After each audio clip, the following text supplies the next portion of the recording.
All right, so today we're going to look at something that you might not think is super exciting, Okay. but is really important if you are trying to take and pass the LOTE 613 exam, Okay. and that is Spanish email writing. Okay. So we're going to be looking at crafting really clear and effective Spanish emails, obviously, to help people ace that exam, Yeah. but really to help boost your communication skills in general. Oh, sure. Real world stuff. Real world stuff, exactly. Yeah. And we've got a really fantastic study guide that's packed with tips and strategies Oh, great. and even some practice scenarios. Cool. So Sounds like a good resource. it's a really good resource. Yeah. I think it's going to be really helpful for people. I was just thinking about the exam, and I think what's really cool about it is Yeah. that it doesn't just focus on grammar and vocabulary. Right. It really assesses this ability to communicate effectively in written Spanish. Yeah. And it digs into those details like Mm-mm-mm. formality and structure and purpose. Yeah, it's like it wants to see Yeah. if you can read the room digitally. Yeah, totally. And the other thing that our study guide tells us is that there's a 60-word minimum Oh. for each email, Oh, and you only have 12 minutes to write it. oh geez. So that's like a lot of pressure. a lot of pressure. So you have to get your point across, Right. but you have to do it efficiently Yeah, and with finesse. definitely. So that brings us to this idea of formality, Right. which is super important. It is, yeah. How do we kind of translate formality into this world of emails? So formality is like choosing the right outfit. Okay. You know, you wouldn't show up to a business meeting in your pajamas. No, definitely not. Same idea for emails. Okay. In Spanish, Yeah. formality plays a huge role in email etiquette. Okay. It dictates everything. How you address the recipient, the language you use, the structure of your email. It's a whole thing. Yeah. Okay, so it seems like choosing the right tone is important, Yeah. but how do we actually do that? So our study guide, Okay. it breaks it down Okay. into 3 levels. Okay. You've got informal, Okay. formal, Uh-huh. and very formal. Okay. Okay. So let's say we're writing to a friend. Okay. What would an informal greeting look like? If it's a friend, you could go with Yeah. a simple hola name, Okay. or you could even do queridoa name, Okay. which means dear name. Okay. And then you can kick it off with something like, ¿Cómo te va? Okay. Or espero que te encuentres bien. All right. So just checking in on them. Yeah, just like, Yeah, you do. how are you doing? Casual. Exactly. Nice. Keeping it light. Yeah. And so that's really similar to how we start an email in English Yeah, pretty much. to a friend. Yeah. What if we're writing to someone we don't know that well? Okay, so if it's formal, Yeah. think about it, like Okay. business correspondence Oh. or professional communication. So your greetings are going to be more respectful. Okay. The language is a bit more polished. Okay. You might use something like estimado name Okay. or estimados colegas, Okay. which means dear Mr. M's name, Right. or dear colleagues. Okay. And instead of jumping right into the topic, Yeah. you might start with something like, Muchas gracias por su correo. Le escribo para, Okay. which means, thank you for your email. I am writing to. Okay, so it's a little bit more Yeah. formal and sets that tone from the beginning. Yeah, it's all about setting the right tone, Okay, cool. right from the get-go. So we talked about informal, we talked about formal. Uh-huh. Now, what about the situations where we have to be like super respectful? Okay, so this is where very formal comes in. Okay. This is like the tuxedo or evening gown Okay. of the email And world. people like that. They're going to use greetings like, Yeah. muy estimado señora mía, Okay. or distinguido presidente. Okay. So these convey the utmost respect. I can practically hear the trumpets. Right. It's that level of formality. Okay. And the initial phrases, Yeah. they follow suit as well. Okay. The study guide gives a good example. Okay. Instead of just jumping into what you want to say, Uh-huh. you might say something like, con grato placer, me dirijo a usted por medio de esta carta con el fin de, Okay. which translates to, with great pleasure, I address you through this letter with the purpose of. Oh, wow. So it's getting It's very, elevated. it's very elevated. Yeah. Beautiful. It is. There's Yeah. a certain elegance to it. Yes, there is. Yeah. Okay, so we've figured out how to address our emails. Right. What about the actual content? Okay, so just like a well-tailored suit, Yeah. a strong email has structure. Okay. It needs to be organized Yeah. so that you can clearly convey your identity, your purpose, Okay. any requests you might have. Okay, so this is like the roadmap Exactly. for your message. I like that. It guides the recipient Yeah. through your email, Okay. making sure your point comes across crystal clear. Nice. Yeah. Okay, so let's break this down. Okay. What does this structure look like? The study guide Uh-huh. breaks it down into 5 key parts. All right, hit me. You've got the salutation, Okay. the introduction, Uh-huh. the body, Yeah. the closing, Yeah. and the signature. Okay, so we already talked about the salutation. That's the greeting, Exactly. the opening line. Yeah. And we got to make sure it sets the right tone. Yes, it's your first impression. Okay, Want to make sure it's good. very important. Yep. All right, what about the introduction? So the introduction is Well, where you yeah. you introduce yourself Okay. and state your purpose. Okay, It's like your elevator pitch. I like that. So who you are Uh-huh. and why you're writing. Yeah. Keep it short and sweet. Exactly. Keep it concise to the point. Okay. You could say something like, Uh-huh. I am writing to inquire about, Okay. or my name is, Mm-hmm. and I am reaching out regarding, Okay. just So they know who you are exactly and why you're contacting them. right off the bat. Perfect. Yeah. Okay, so now we get to the body. Okay, so the body. Yeah. This is where things get meaty. Okay, this is where we Yes. Yeah. lay out the whole thing. Yes. You expand on your purpose. Okay. You provide context. Uh-huh. You offer supporting details that are relevant to Yeah. your message. So it's like we're making our case. Yes. It's like building a case. You're presenting your case, Okay. so to speak. All right, so we've presented all of our information. Right. And now what? Now you need a closing. Okay. This is your chance to leave a good final impression. Uh-huh. You can reiterate your request. Okay. You can express gratitude, Yeah. all while maintaining that level of formality Okay. that we talked about before. So are there certain closing phrases we should be using in Spanish? Yeah, for sure. Okay. For a formal email, Mm-hmm. you can use something like saludos cordiales Yeah, or atentamente. Which translates to? That would be like kind regards or sincerely in English. Yeah. And if it's a more informal email, Yeah. you might use un abrazo Mm. or con cariño. Interesting. So those translate to a hug or with love, Okay. but it's often used Yeah. in a friendly way in Spanish. Okay, so not necessarily romantic. Not necessarily, no. Gotcha. Yeah. Okay, and then finally, the signature. Yeah, so your signature is Yeah. where you sign off Okay. with your full name, Makes sense. and if it's relevant, Yeah. your title or position. Okay, so we've got the greeting, Right. the introduction, the body, the closing, the succinct, Ingredients all the ingredients. for a well-structured email. Okay, but I feel like there's more to it than that. Yeah, so Yeah. the exam loves to throw curveballs Oh. and test you on specific scenarios. Okay. So you might have to respond to a complaint. Mm. You might have to decline an invitation Okay. or request information. These are real world things. Exactly. These are all things Yeah. that you might encounter Beyond the exam. in real life. Exactly. So Yeah. this is useful no matter what. Absolutely. Okay, so let's look at some of those. Let's start with responding to a complaint. All right. Responding to a complaint. It seems like a very important skill, It is, yeah. even beyond the exam. It's a valuable skill no matter what. Yeah. So knowing how to handle those complaints effectively Yeah. is super important, Especially in a different language. especially in Spanish, Yeah. because there are these cultural nuances. Okay, so what are some things to keep in mind?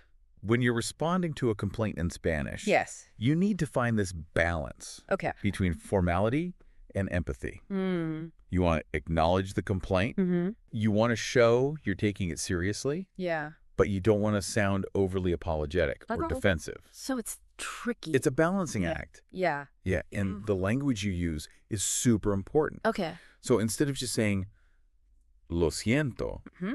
which means I'm sorry, Right. you might use a phrase like, Okay. lamento mucho las molestias ocasionadas, Okay. which means I deeply regret the inconvenience caused.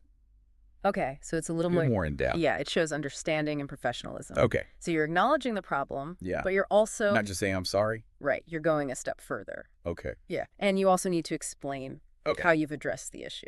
Right. We don't want to just sweep it under the rug. Exactly. You need to be clear. Okay. You need to address it head on Uh-huh. and provide specific details Okay. So, about what you're doing to fix it. yeah, so they know that you're taking them seriously. Yeah. Exactly. This is your chance to show you're a professional Okay. and that you care about customer satisfaction. Gotcha. Yeah. Okay, so let's get specific. Right. Our study guide talks about a template. Yes, it does. What does that look like? So the template goes like this: estimado a name. Uh-huh. Le escribo en respuesta a su reclamación sobre issue. Okay. El día de action taken con número de confirmación. Confirmation number. Okay. Adjunto copia del supporting document para su referencia. Uh-huh. Por favor, verifique esa información y hágame saber si puedo ayudar en algo más. Wow. Saludos cordiales. Okay. Your name. Oh, okay. So that really It hits all the key points. rates all the key points. Right. It acknowledges the complaint. Yeah. It provides specific details Uh-huh. about what you've done. Yeah. And then it offers further assistance. It's very efficient. It is. Okay. And the beauty of it is that you can adapt it Okay. to so many situations. Perfect. Okay, so what about declining an invitation? Oh, declining invitation. Those are always tricky. They can be, yeah, even in English, Yeah. especially in Spanish, where politeness and indirectness are really important. Okay, so how do we do that gracefully? Okay, so the first thing you want to do Mm-hmm. is express gratitude for the invitation. Okay. Even if you can't attend, Yeah. acknowledge that thought behind it. Okay. It shows that you appreciate the gesture. So we're not ghosting, No ghosting, even if we want to. especially in Spanish-speaking cultures, Yeah. that can be seen as rude. Okay. So you want to convey your appreciation Uh-huh. and then politely explain why you can't attend. Okay, so what if we're just declining because we don't want to go? You don't have to come up with a crazy excuse. Okay. You can offer a general explanation. Okay. So you could say something like, Okay. unfortunately, I have a prior commitment. Ah, classic prior commitment It works in work. any language. Or, I won't be available on that date. Okay, so we're keeping it brief. Exactly. You want to be brief Yeah. and to the point. You don't want to over-explain Okay. or sound insincere. Yeah. So just express your gratitude. Uh-huh. Explain briefly why you can't attend. Okay. And if it feels right, Yeah. you can express hope Okay. for a future opportunity to get together. Oh, that's nice. Yeah, it shows that you value the relationship Okay. and you're open to connecting another time. Something like, Yeah. it's like, I hope we can get together soon. Exactly. Okay. Something like that. Cool. All right. And our study guide, of course, After. has a template for declining an invitation. Yes. All right, let's hear it. Okay. So it goes like this. Okay.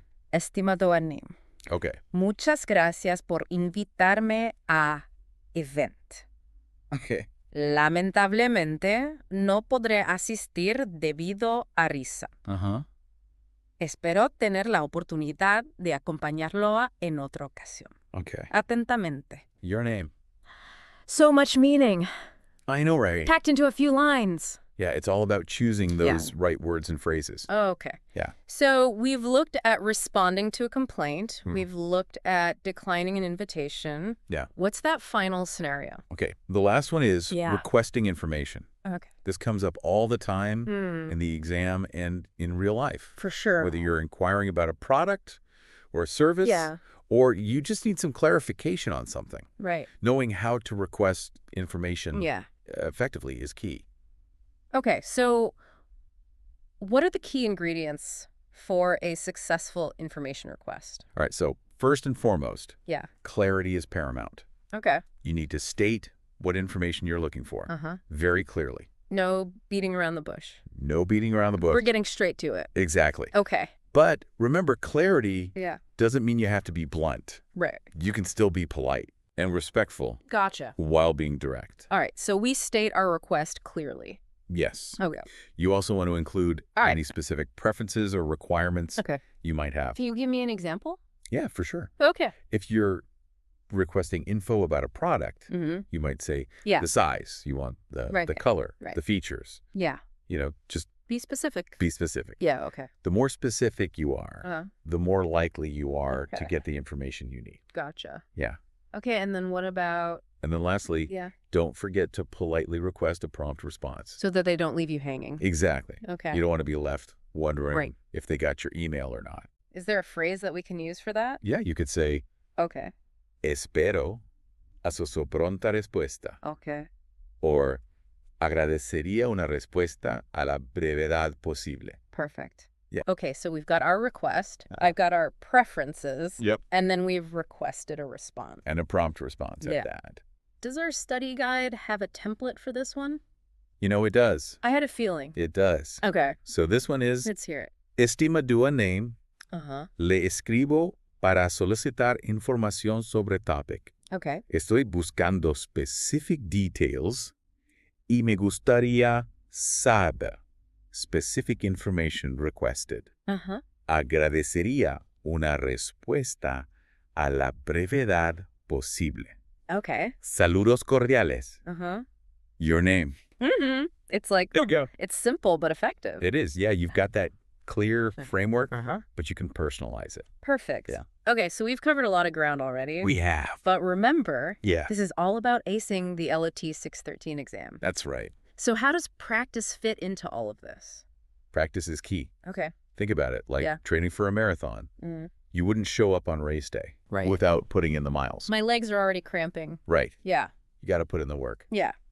So how do we practice for something like this? Our study guide, Okay. it includes 25 practice scenarios. 25? 25. Wow. Yeah, I know. It seems like a lot, That's a lot of emails. but it's the best way to really solidify everything we've learned and to get comfortable applying these principles. Okay. You know, you don't have to do them all at once. Right. Start with a few Okay. and then gradually work your way up. Quality over quantity. Exactly. Okay. Focus on those strategies. Choosing the right level of formality. Yeah. Structuring your emails correctly. Okay. And tailoring your language Yeah. to the specific scenario. So it's all about getting those reps in. Exactly. Yeah. It's all about getting those reps in Okay. and building your confidence. Okay. Any other tips for practicing? Try tackling some of those scenarios aloud. Okay. I know it might feel a little silly, Yeah. but it really simulates that exam experience, Right. dress rehearsal. I like that. Yeah. Okay. And it helps you get comfortable with Yeah. expressing yourself in Spanish under pressure. I love it. Yeah. All right. So we've talked about practice. Uh-huh.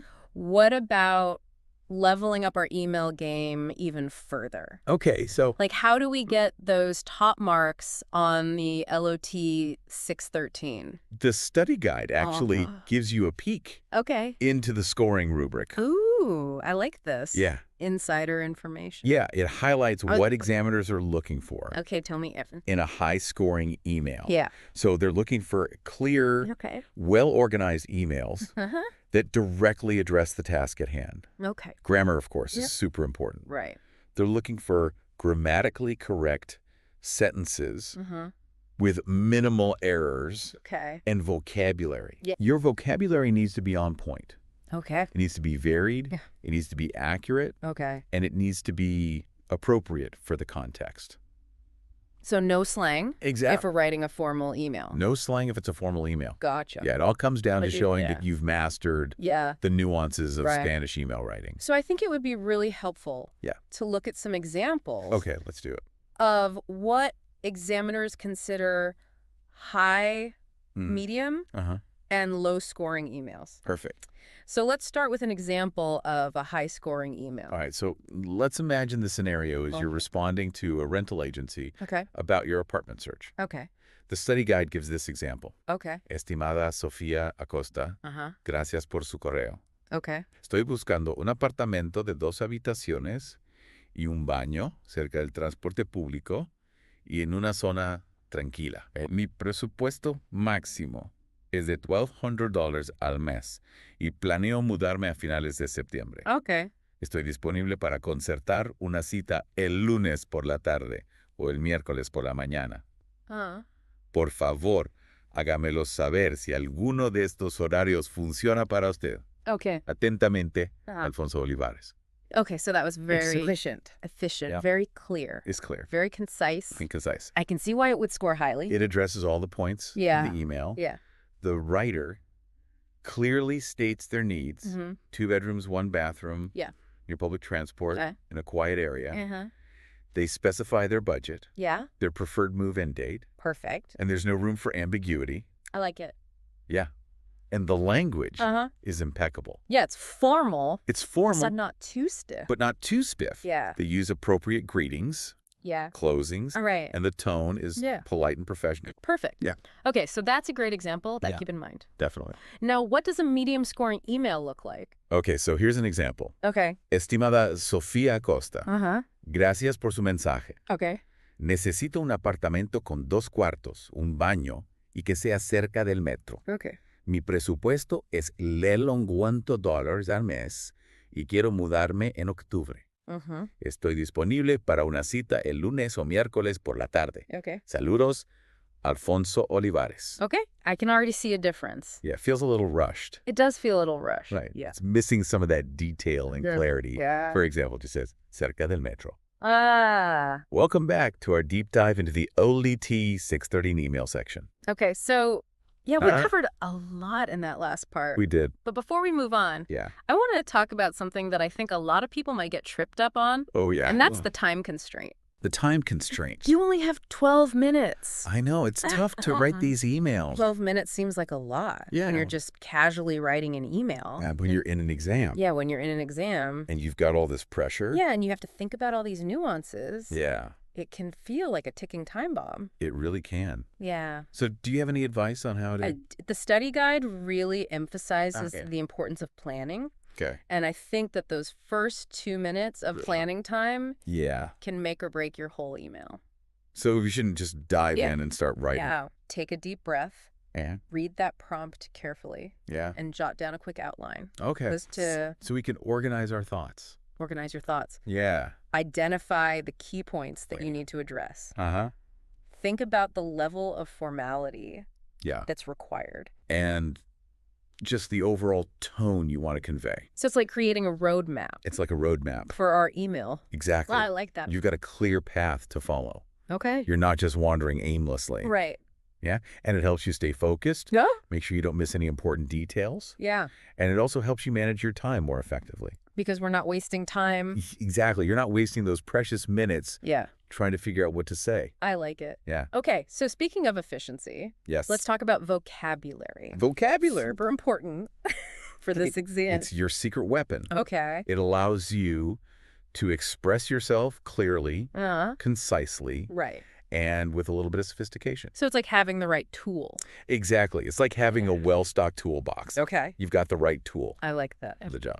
But with so many words to learn. I know. Where do we even begin? So the study guide recommends focusing on common email phrases and expressions. So these are like... They're like building blocks that you can use to construct a variety of sentences and paragraphs. Okay, cool. And they're also going to help you save time.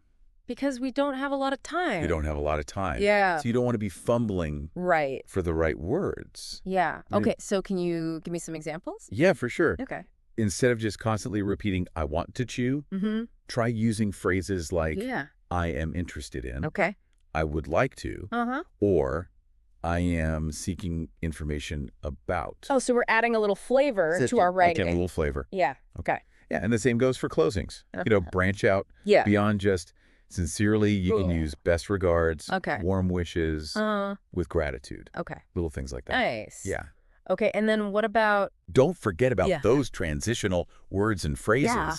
Those are key. I love those. They're essential for connecting your ideas and creating a natural flow in your writing. So we're talking about words like however, therefore, in addition, on the other hand. Exactly. Those are my favorites. They're great. They really just... They make your writing sound so much more sophisticated. They do. Yeah. Okay. And they help guide the reader through your email, so it's easy to follow. Perfect. Yeah. So we've got planning. Right. We've got vocabulary. Yep. What's that final piece of the puzzle? It might seem obvious. Okay. But grammar. Oh, grammar. Grammar is essential. It really is. It's the foundation. It's the foundation of good writing, no matter the language. So what are some grammatical things we should look out for? Okay, so a common mistake is verb conjugation. Right. Spanish verbs are known. They've got a lot of forms. They've got a lot of forms. Yeah. It's easy to slip up, especially under pressure. Especially those irregular verbs. Oh, those irregular verbs. Yeah, they're always out to get me. They're always trying to trip you up. They are? Yeah. Okay. And don't forget about agreement. Okay. Subject-verb agreement, noun-adjective agreement. Right. These are essential for clear and grammatically correct writing. Okay, and then, of course, punctuation. Yes, punctuation. Super important. Those commas, periods, question marks, they might seem small, but they play a huge role in conveying meaning and ensuring that your writing is clear and easy to understand. So we've got our planning, yes, our vocabulary, and our grammar. The 3 pillars of success. The 3 pillars Yeah. of the LOTE 613 email section. We've given you the roadmap. We have. Now it's time to hit the road. I like that too. Yeah. Okay, so before we send our listeners off to practice, I want to touch on something we discussed earlier, and that's the fact that these skills are useful beyond just the exam. Absolutely. Yeah. It's not just about the exam. Right. These are skills that you can use in the real world. In the real world. Yeah. Whether you're communicating with colleagues, clients, even Spanish-speaking friends and family. Yeah. These skills They're valuable. Are so valuable. Yeah. They can help you build relationships, right. navigate professional settings, right. and even open doors to new opportunities. I like it. Yeah. Okay, so speaking of new opportunities and kind of leveling up our communication, I want to talk about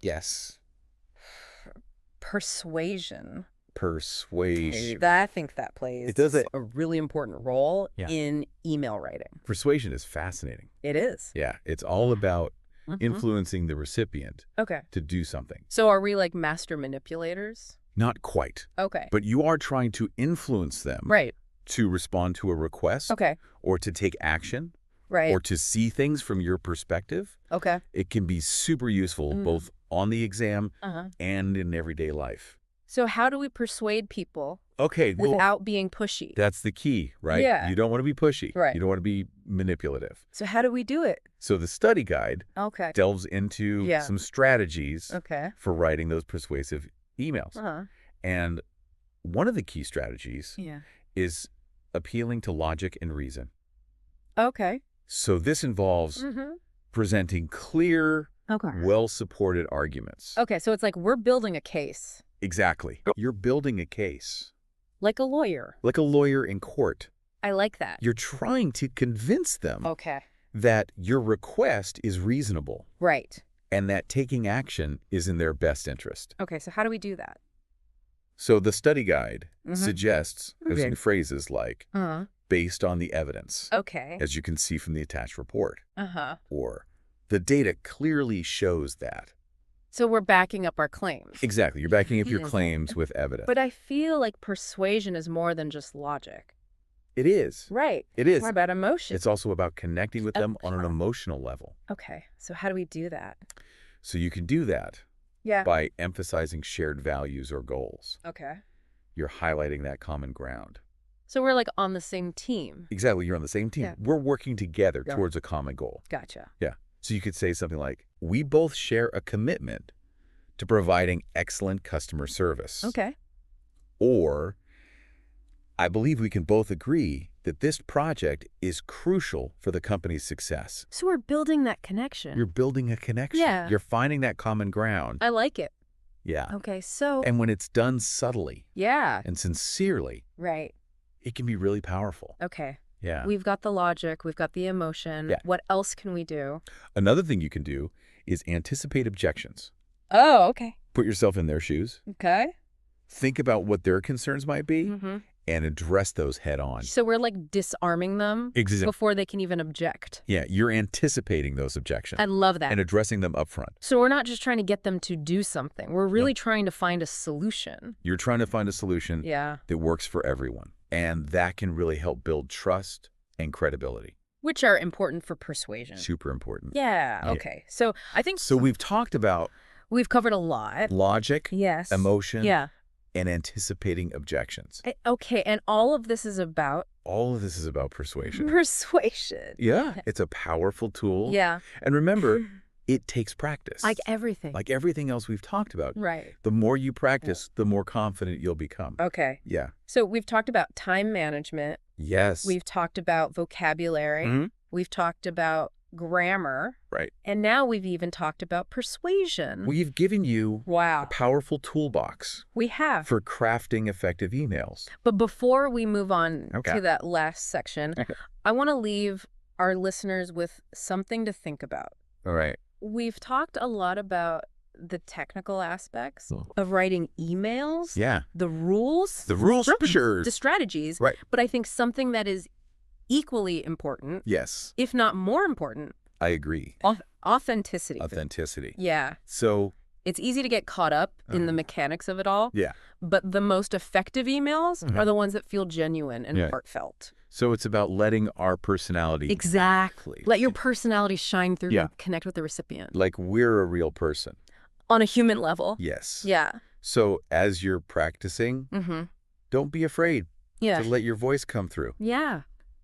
Be yourself. Be yourself. Let your personality come through in your writing. Yeah, because email is just a way to connect with people. It is. It's a tool for connecting with others. Okay. So with that thought, we're going to move on to the final part.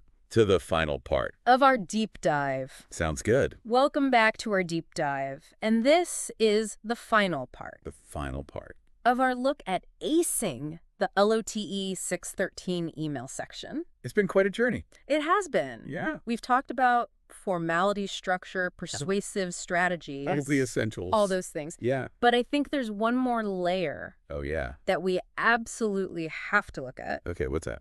And that is cultural nuances. Ah, cultural nuances. Super important. Yes, especially when you're communicating in a foreign language. Especially in an exam. Yeah. Where they're specifically looking for your ability to communicate effectively. In a Spanish-speaking context? Yes. Yeah, the study guide actually really emphasizes this. That cultural awareness can make or break your score. Oh, wow. So let's unpack some of those key nuances. Give it me. All right, so first up, formality. Okay. Spanish-speaking cultures tend to be more formal than some other cultures. Okay. Especially in professional settings. So this is where... Yeah, this is where all that talk about greetings and closings really comes into play. Okay, so when in doubt... When in doubt, err on the side of being more formal. Okay. So those formal greetings we talked about. Yeah. Estemadoa, atentamente. Right. Those are usually your best bet. Okay. Especially if you're not sure about the level of formality. Okay. Got it. Formality is key. Formality is key. What else? All right. So another thing to be mindful of is titles. Titles? Yeah. In many Spanish-speaking cultures, it's customary to use professional titles. Okay. When addressing someone. Okay. Even if you know them pretty well. Oh, wow. It's a sign of respect and professionalism. So even in an email? Even in an email, you would use Dr., Professor, Engineer instead of just using their first name. Interesting. Yeah. And don't forget about those honorifics. The what? The honorifics. Okay. Like Don and Doña. Okay. Which are often used for older individuals or those in positions of authority. Okay. They add that extra layer of formality and respect. So formality, titles. Yeah. Anything else? Okay, last not least. Okay. We have to talk about indirectness. Indirectness. Yeah. That sounds a little tricky. It can be. Yeah. So in some cultures, it's considered more polite to make requests indirectly. Okay. So instead of being super direct, you're softening the language a bit. Okay. And you're trying to avoid coming across as too demanding. Can you give me an example? Yeah. So instead of saying, please send me the report by Friday, you might say something like, would it be possible for you to send me the report by Friday? Oh, okay. It's subtle. But it makes a difference. Yeah, it does. Yeah, it shows that you're being considerate of their time and effort. Okay. So it's like this whole other level. It is. It's like an unspoken language of etiquette. Okay. Yeah, and these are just general guidelines, of course. Okay. Cultural nuances can vary. Of course. Especially in the Spanish-speaking world. Even within the Spanish-speaking world. So the key takeaway here is to be observant. Be observant. Do your research. To be adaptable. Be adaptable. Right. Exactly. Okay. The more you immerse yourself in Spanish-speaking cultures, the more attuned you'll become to these subtle differences. Okay. So I think we have officially covered I think so too. Everything you need to know. I think we've covered it all. To rock the LOTE 6 of 3 email section. We've explored every nook and cranny of Spanish email writing. Yes. And I'm feeling incredibly prepared. I feel ready to take that exam. Me too. How about you? Yeah, I feel super confident. I feel good about it. Yeah. And you know what? Our listeners can feel good about it too. They've got this. They've got this. They have all the tools. All the tools they need. To succeed. To ace that exam. Yes. Yeah. So remember, you have an understanding of formality. Yes. You have a mastery of structure. You have a toolbox of persuasive strategies. And you even have that awareness of the cultural nuances. Don't forget those cultural nuances. Super important. Yeah. And most importantly, you have the power of practice. Practice. Yeah. The more you practice, yeah, the more confident you'll become. Exactly. And don't forget to let your personality shine through. Ah, yes. Because email is more than just words on a screen. It's a way to connect with others. How about connection? Build relationships. Building relationship. And make a lasting impression. Absolutely. So that is a wrap. That's a wrap. On our LOTE 613 email deep dive. It's been a pleasure. It has been. Yeah. We hope this has been helpful. I hope so, too. Insightful. And maybe even a little bit entertaining. A little bit of fun along the way. Yes. Until next time, happy emailing. Happy emailing, everyone.